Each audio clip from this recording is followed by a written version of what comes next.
निर्वाचन प्रक्रिया आजबाट औपचारिक रूपमा सुरु भएको छ।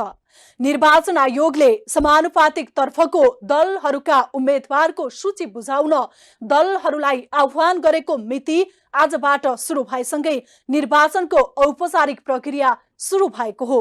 आज र भोलि गरी 2 दिनमा दलहरूले समानुपातिक तर्फका आफ्ना उम्मेदवारहरूको बन्द सूची बुझाइसक्नुपर्नेछ। साना केही दलले सूची बुझाए पनि ठूला दललाई भने सूची बुझाउन सकस परेको देखिन्छ। दलहरूले सूची बुझाउने म्याद थप्न गरेको आह्वान निर्वाचन आयोगले खारिज गरिसकेको छ। नमस्कार, म शान्ति गिरी। राजधानी शहरमा अहिले टुकुचा खोलाको चर्चा छ। कुनै बेला रुद्रमती त कुनै बेला टुकुचा भनिने काठमाडौँको मध्य भागबाट बग्ने यो खोलाले पछिल्लो समय ढलमतीको उपमा पाएको थियो। वरपरका घरको भर बग्ने भएर उपेक्षित रहेको यो खोला पछिल्लो समय अतिक्रमणको शिकार समेत बन्यो। ठूला ठूला व्यापारिक घरनादेखि प्रतिष्ठित व्यक्तिहरूले समेत खोला अतिक्रमण गरेर संरचना बनाएको भन्दै खोला पुरानै रूपमा फर्काउने अभियानमा अहिले काठमाडौँ महानगरपालिका लागेको छ। टुकुचाको हराएको वा भूमिगत बनाइएको भागको खोजीमा लागेको काठमाडौँ महानगरपालिकाले गत भदौ 30 गते दरबार मार्गमा रहेको जय नेपाल हलको कम्पाउन्ड खन्दा टुकुचा खोला भेट्यो।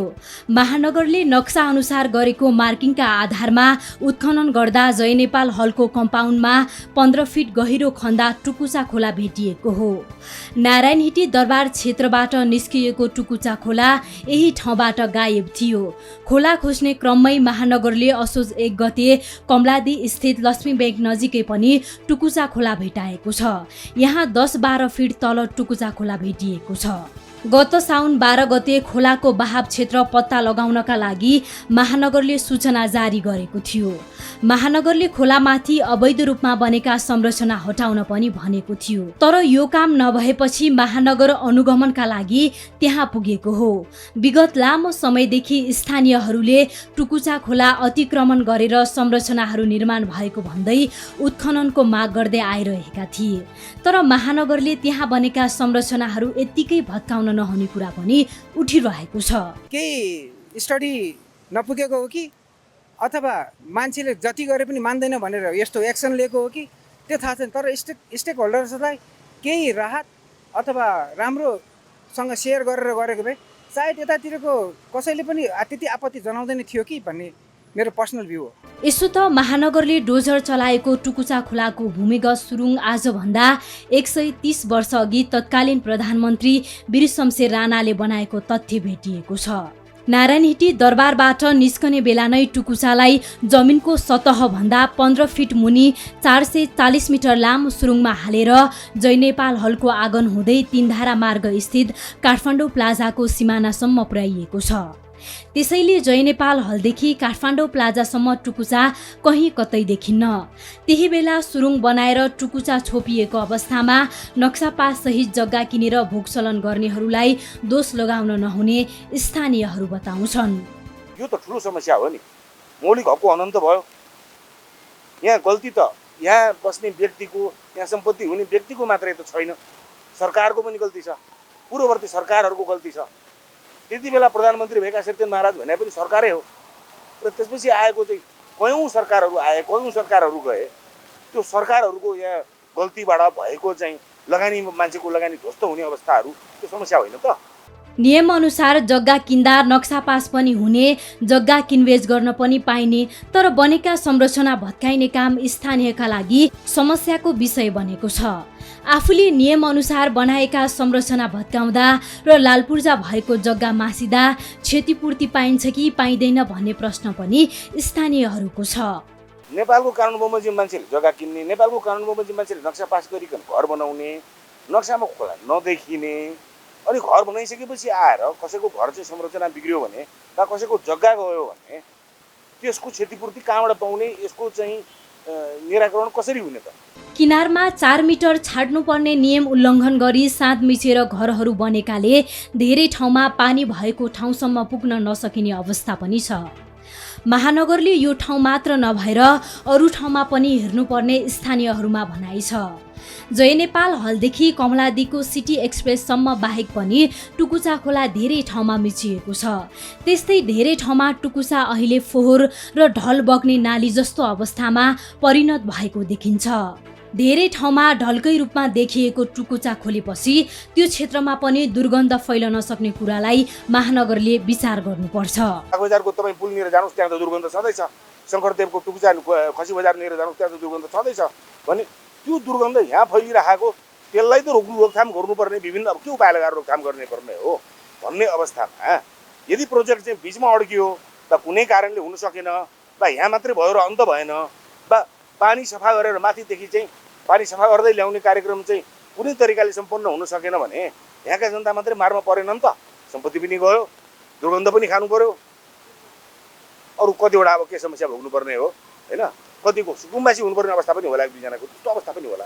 यो क्षेत्रमा मात्र नभई ठाउँ ठाउँमा टुकुचा खोलालाई ढल छोपेझै छोपेर त्यसमाथि संरचना बनेका छन्। खोलाको चौडाइ एकै हिसाबको हुनुपर्ने मापदण्ड अनुसार महानगरले सबै ठाउँमा एकै हिसाबले काम गर्नुपर्ने देखिन्छ। त्यसो त महानगरले टुकुचा खोल्न लागेको विषयमा यहाँ स्थानीयहरूले अहिलेसम्म कुनै अवरोध भने गरेका छैनन्। तत्कालीन नारायणहिटी राजदरबार हलको नारायणहिटी संग्रहालय बाहिरदेखि कमलादीको काठमाडौँ मलसम्म टुकुचा खोला हराएको छ। अहिले जीवित मध्येका कसैलाई पनि त्यो स्थानमा टुकुचा देखेको सम्झना छैन। विगतदेखि नै टुकुचा मिचिएर त्यसमाथि संरचना बनाएको भन्दै आलोचना हुँदै आएको छ। बेला बेलामा अतिक्रमण हटाउने कुरा नभएका पनि होइनन्, तर पहिलेदेखि नै नदेखिएको टुकुचामाथि भएको दर्तावाल जग्गा विगतमा प्रशस्त किनबेच पनि भएको देखिन्छ। यस्तोमा टुकुचा फेरि खोल्ने मनसायमा सबैको साथ देखिन्छ, तर कुनै गल्ती बिना कानुनी रूपमा टुकुचामाथि भएको दर्तावाल जग्गा किनबेच गरेर बसोबास गरेकाहरूको के हुने, क्षतिपूर्तिको व्यवस्था हुने कि नहुने, टुकुचा खोल्ने महानगरको अभियानसँग यो विषय पेचिलो बनेको छ। अवैध रूपमा बनेका संरचना भत्काउने अभियानमा लागेको काठमाडौँ महानगरपालिका यति बेला टुकुचामाथि बनेका अवैध संरचना भत्काउने अभियानको तयारीमा छ। काठमाडौँको बाँसबारीबाट महाराजगञ्ज हुँदै आउने खोला नारायणहिटी दरबार परिसरमा देखिएपछि जमिनमा देखिँदैन। नारायणहिटीको बाहिर पर्ने जय नेपाल हलदेखि कमलादी मोडसम्म करिब 500 मिटर टुकुचा सरकारी नक्सामा भेटिएन। त्यो क्षेत्रमा पक्की संरचना बनाइएका छन्। कमलादीको उत्तर पूर्व पुतली सडक मोडनिर आएपछि टुकुचा देखिन्छ। यो बीचमा कतै व्यक्तिका पक्की घर बनाइएका छन् भने कतै सार्वजनिक सङ्घ संस्थाको भवन बनेका छन्। त्रिपुरेश्वर स्थित सत्यनारायण र महादेव मन्दिरको बीचबाट बग्दै टुकुचा बागमतीमा मिसिएको छ। टुकुचाको खोजीमा निस्केको महानगरले जय नेपाल हलको कम्पाउन्ड र कमलादीमा लक्ष्मी ब्याङ्क नजिकै डोजर चलायो। त्यो दुई ठाउँमा नै इटाको गुम्बज शैलीमा बनेको यो सुरुङबाट पानी बगेको अवस्थामा भेटेको छ। काठमाडौँ महानगरले संरक्षण गर्नुपर्ने सम्पदाहरू मासिने गरी अवैध रूपमा बनेका संरचनाहरूलाई व्यवस्थापन गर्न खोजेको जनाएको छ। कानुन अनुसार चाहिँ अवैधानिक रूपबाट बनाइएका ती संरचनाहरू जसले चाहिँ इतिहास नासिन्छ र जसले चाहिँ सम्पदा मासिन्छ त्यस्ता चिजहरूलाई चाहिँ क्लियर गर्दै गर्दाखेरि त्यसलाई संरक्षण गर्दाखेरि त्योसँग आइएका ती स्रोत साधनहरू जसले चाहिँ अवैधानिक रूपमा बनाएका छ तीलाई चाहिँ व्यवस्थापन गर्ने काममा चाहिँ लाग्छ। अहिले महानगरपालिकाले टुकुचा भेटेको ठाउँहरूमा खाली जमिन भएर खन्न गाह्रो भएको थिएन, तर त्यहाँभन्दा अगाडि खोला बग्ने बाटोमा ठुला ठुला घर र सडक पनि रहेका छन्। उनीहरूले नक्सा पास गराएरै जग्गा लिएर घर बनाएको अवस्था पनि छ। यस्तो अवस्थामा काठमाडौँ महानगरपालिकाले समन्वय गरेर अघि बढ्ने बताएको छ। साथै कानुनी रूपमा नक्सा लिएकाहरूलाई असर नपार्ने गरी महानगर अघि बढ्ने महानगरको तयारी रहेको छ। तर कानुनी रूपमै नक्सा पास गराएर बनेका संरचना पनि ऐतिहासिक सम्पदा मासिने गरी भने बनाइएको हुनु हुँदैन। साथै ऐतिहासिक महत्त्व बोकेको सम्पदालाई संरक्षण गर्नु महानगरको दायित्व पनि हो। जहाँ टुकुचा देखिएको छैन त्यही ठाउँमा जग्गा भएकाहरूले कानुनी रूपमा नक्सा पास गराएर जग्गा लिएका छन्। त्यस्तै नापी कार्यालयले उपलब्ध गराएको नक्सामा नै टुकुचा खोला नदेखिँदा महानगरलाई काम गर्न असहज भएको छ। अब भने महानगरपालिकाले नक्सा पास अनुसार संरचना बनाएको नबनाएको भन्ने विषयमा अध्ययन गर्नेछ। साथै खोलाको बारेमा बुझेर संरचना निर्माण गरेको छ कि छैन, नबुझी गरेको छ भन्ने बारे महानगरले खोजी गर्नेछ। पूर्ण रूपमा त्यहाँ हेरिसकेपछि मात्रै थाहा हुन्छ कि नक्सा पास अनुसारको नक्साको दायरामा बसेर उसले काम गरेछ कि छैन भन्ने कुरा पनि आउँछ। र उहाँले जानेर चाहिँ टुकुचा मासिएको छ कि नजानेर टुकुचा मासिएको छ भन्ने कुरा पनि अहिले बहसको विषय छ। सबैभन्दा पहिला हाम्रो मूल दायित्व भनेको के त भन्दाखेरि टुक्चाको स्थायी वहन के हो त्यो नै पत्ता लगाउनु अहिलेको आवश्यकता छ। महानगरले जय नेपाल हलको कम्पाउन्ड र लक्ष्मी ब्याङ्क नजिक टुकुचा खनेरै निकालेपछि भने त्यहाँका स्थानीयहरूमा आफ्नो जग्गा तथा संरचना महानगरले के गर्छ भन्ने प्रश्न उब्जेको छ। तर महानगरपालिकाले अहिले संरचना भत्काउन सुरु गरेको नभई बाटो खुलाएको अवस्था मात्र रहेको बताएको छ। साथै सम्पदा संरक्षणका लागि स्थानीय तह ऐन अनुसार अघि बढ्ने महानगरको तयारी छ। अनि त्यो कानुन अनुसारको काम हुन्छ, यसमा बहस हुन्छ, कुन चाहिँ पहिला गयो भन्ने कुरा पनि आउँछ र चाहिँ नीतिगत रूपबाट चाहिँ अब स्थानीय सरकार सञ्चालन ऐन अनुसार चाहिँ जे लेखेको छ त्यही अनुसारको चाहिँ हामी अगाडि बढ्छौँ। खोला भनेको संरक्षण गर्नुपर्ने दायित्वभित्र पर्छ। जहाँ टुकुचा खनेर भेटिएको छ त्यहाँ व्यवस्थित रूपमा नै छोपिएको जस्तो देखिन्छ। त्यस्तो कारक तत्त्व तथा त्यसले पारेको असर पत्ता लगाउन महानगर लागेको छ। यो काम एकैपटक नभएर नीतिगत रूपमा एकपछि अर्को समस्या समाधान गर्नुपर्ने अवस्था पनि छ। त्यसैले एकैपटक नभएर योजनाबद्ध रूपमा काम अघि बढिरहेको मानन्दरले जानकारी दिए। हेर्नै पर्ने, देख्नै पर्ने, देखाउनै पर्ने, खुलस्त रूपमा बग्नै पर्ने खोला रहेछ र चाहिँ विविध के कारणले गर्दाखेरि यसलाई चाहिँ अब ती ठाउँहरू करिब आधा किलोमिटर जति बाटो चाहिँ टुक्चालाई चाहिँ छोपेर त्यो पनि व्यवस्थित रूपबाट छोपिएको पाइएको छ। कारक को त हैन, कारक को भन्ने कुरा हामीले पत्ता लगाउनुपर्छ र त्यो साथसाथै अहिले कसलाई चाहिँ त्योबाट चाहिँ समस्या भएको छ त भन्ने कुरा पनि आउनु छ। र आइसकेपछि महानगरपालिकाको टुकुचा खोलासँग जोडेर नीतिगत रूपमा त्यसलाई चाहिँ हामी कसरी जान्छौँ भन्ने कुरा पनि आउनुपर्छ। यी सबै कुराहरू अब बहसको विषय भएको कारणले गर्दाखेरि दिन प्रतिदिन यसलाई चाहिँ प्रति उत्तरको रूपमा हामीले चाहिँ पाउँछौँ। महानगरपालिकाले थालेको यो कदम आफैमा सहज काम होइन, तर पनि एकपछि अर्को समस्याहरूलाई सुझाएर अघि बढ्ने योजना महानगरको छ। यसका लागि महानगरले स्थानीयहरूलाई पनि असर नपर्ने गरी काम गरिरहेको छ भने अरू निकायहरूसँग पनि समन्वय गरिरहेको छ। सहरको बेसमा रहेको यस्ता खोला अतिक्रमित भएको उदाहरण नेपालमा मात्र होइन विश्वभरि नै पाइन्छ। अहिले अतिक्रमित खोला फेरि फर्काउने प्रयास महानगरले गरेको छ। यस्तै सफल प्रयास दक्षिण कोरियाको राजधानी सिउलमा पनि भएको थियो। सिउलमा विकासको नाममा खोलामाथि बनाइएको 6 लेनको सडक भत्काएर खोला फेरि फर्काइएको छ। विकासको नाममा प्रकृतिको दोहन गरेर बनेको संरचना भत्काएर फेरि प्रकृति फर्काउने सिउलमा भएको कार्य विश्वभरिका लागि उदाहरण बनेको छ। सन् 70 को दशकमा दक्षिण कोरियामा विकासको नमुनाको रूपमा हेरिन्थ्यो छुङ्गे एक्सप्रेसवे। 1960 मा बनेको 6 लेनको यो बाटो नमुना विकास मोडलको रूपमा कोरियाले गर्वका साथ देखाउने गरेको थियो।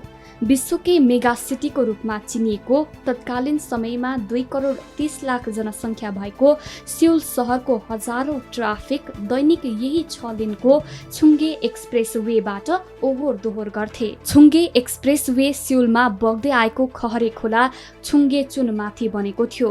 बर्खामा भेल आउने, हिउँदमा खासै पानी नहुने र फोहोर बग्ने यो खोलाले सुन्दर बन्दै गएको सिउल सहरलाई कुरूप पारेको मानिन थाल्यो। खोलाको व्यवस्थापन कसरी गर्ने भन्दा त्यसबेला नालीमा परिणत भइसकेको फोहोर खोलामाथि सडक बनाउने अवधारणा आयो। युद्धले जर्जर भएको दक्षिण कोरियामा 60 र 70 का दशकमा विकासको लहर आएको थियो। त्यसै क्रममा 1970 मा छुङ्गेचुन खोलामाथि भव्य सडक बनाइयो, 6 लेनको छुङ्गे एक्सप्रेसवे। त्यसै बेला सिउलको मेयरको रूपमा राजनीतिमा उदाए ली म्युङबाकले विकासको नाममा सडकले छोपिएको छुङ्गेचुन खोला फेरि पुरानै रूपमा फर्काउने अभियान चलाए। सहर सफा राख्ने, सहरको बीच भाग प्रदूषण मुक्त गर्ने, वातावरण जोगाउने र सहरको बीचमा सहरवासीको लागि खुला ठाउँ हुन सक्ने भन्दै खोलालाई पुरानै स्वरूपमा फर्काउने अभियान सिउलका मेयर मिङबाकले सुरु गरे। काठमाडौँ महानगरपालिकाका मेयर बालेन्द्र शाहले जस्तै त्यसबेला विकासको संरचना भत्काउन खोजेको, विकासमा कोरियाको मोडलको नमुना निमिटन्न पार्न खोजेको, कोरियाको विकास देख्न नसकेको जस्ता आरोप मेयरमाथि लाग्यो। तर मेयर आफ्नो अभियानबाट तसमस भएनन्, निरन्तर अभियानमा लागिरहे। छुङ्गेचुन खोलाको अतिक्रमण सन् 50 को दशकदेखि नै सुरु भइसकेको थियो। त्यसै बेलादेखि खोला मासेर त्यसमा संरचना बनाउने र सडक बनाउने काम सुरु भइसकेको थियो। त्यसबेला अन्धाधुन्द रूपमा विकासको गतिविधि गरिरहेको सरकारले के खोला के खोल्सा जे पनि मासेर विकासको गतिविधि गरिरहेको थियो। पछि त्यसै खोलामाथि 1970 मा बनेको छुङ्गे एक्सप्रेसवे कोरियाली विकासको नमुना बनेको थियो। त्यसै नमुनालाई भत्काएर फेरि खोला फर्काउनु पर्ने दुस्साहसी अभियान मेयर ली म्युङबाकले थालेका थिए। खोला फर्काउनै नसकिने, खोला सुकिसकेकोले त्यसमा पानी नै नभएको, खोला फर्किए पनि त्यसमा फेरि पहिले जस्तै फोहोर बगेर सहर दुर्गन्धित हुन सक्ने जस्ता बहस त्यसबेला नभएका होइनन्। सबैभन्दा ठुलो अवरोध त एक्सप्रेस वे किन भत्काउने भन्नेहरूले गरे। एउटा सानो खोला फर्काउन अर्बौं खर्च गरेर बनाइएको एक्सप्रेस वे किन भत्काउने? त्यसबेलासम्म एक्सप्रेस वे सहरको यातायात व्यवस्थापन र आर्थिक गतिविधिको मेरुदण्ड मानिन्थ्यो। आर्थिक गतिविधिको मेरुदण्ड मास्नु वा मास्ने बारेमा सोच्नु चान्चुने कुरा थिएन। प्रत्येक दिन 1,60,000 कारहरू मात्रले त्यो सडक प्रयोग गर्थे, जुन सडक हटाउँदा सहरको ट्राफिक व्यवस्थापनमा चुनौती थपिने निश्चित थियो। तर मेयरले कारहरू विस्थापन गरेर सार्वजनिक यातायात प्रयोगमा ल्याउने योजना सुनाए। त्यसै गरी साइकल यात्री र पैदल यात्रीका लागि सहज वातावरण बनाएर सहरको मोटर ट्राफिक व्यवस्थापन गर्ने योजना सुनाए। तर पनि अभियान सजिलो थिएन। तर मेयर मिङबाक आफ्नो अभियानमा अडिग थिए। तिनै मेयर ली म्युङबाक केही वर्षपछि दक्षिण कोरियाको राष्ट्रपति बने। सन् 2005 मा ली म्युङबाकको अभियान सफल भयो। छुङ्गेचुन खोला फर्कियो।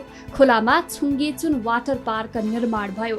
अहिले दैनिक हजारौं सिउलवासी र विदेशी पर्यटक छुङ्गेचुन वाटर पार्कमा रमाउन आउँछन्।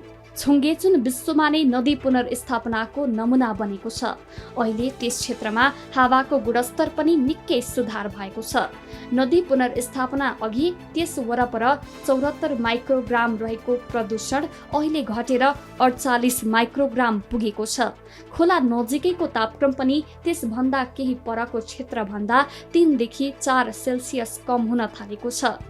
खोलाको किनारामा चराहरू फर्किएका छन्। माछाहरू खोलामा फेरि आएका छन्। विभिन्न प्रकारका बोट बिरुवा उम्रिएका छन्। सबैभन्दा मुख्य कुरा, खोलिएको खोलाले सहरमा आउने बाढी व्यवस्थापन गर्न महत्त्वपूर्ण भूमिका खेलेको छ। कुल 10.9 किलोमिटरको खोला मध्ये झन्डै 8 किलोमिटर पुनर्स्थापित गरिएको छ। पुनर्स्थापनमा 90 करोड अमेरिकी डलर खर्च भएको छ।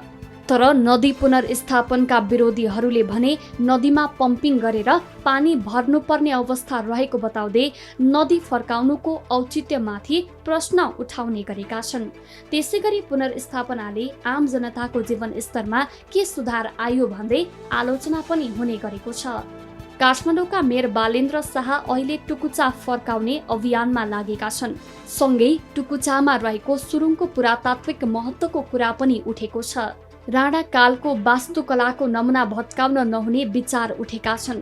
सँगै त्यसमाथिका अर्बौंका संरचनाको वैधानिकतामाथि पनि प्रश्न उठेको छ। त्यसमाथि बनेको संरचना भत्काउँदा क्षतिपूर्ति के हुने भन्ने प्रश्न पनि छ। कतिपयले भने वास्तुकलाको नमुनाको रूपमा सुरुङको केही भाग राखेर अन्य ठाउँमा वाटर पार्क बनाउन सकिने धारणा राखेका छन्, जसका लागि खोलामाथि बनेको संरचना भत्काउनु पर्ने हुन्छ, जसको अवस्था हेरेर मुआब्जा पनि दिनुपर्ने हुन सक्छ। सँगै गैर कानुनी रूपमा जग्गा पास भएको भए पास गराउने तत्कालीन अधिकारी वा जिम्मेवार पनि कारबाहीको दायरामा आउनुपर्छ।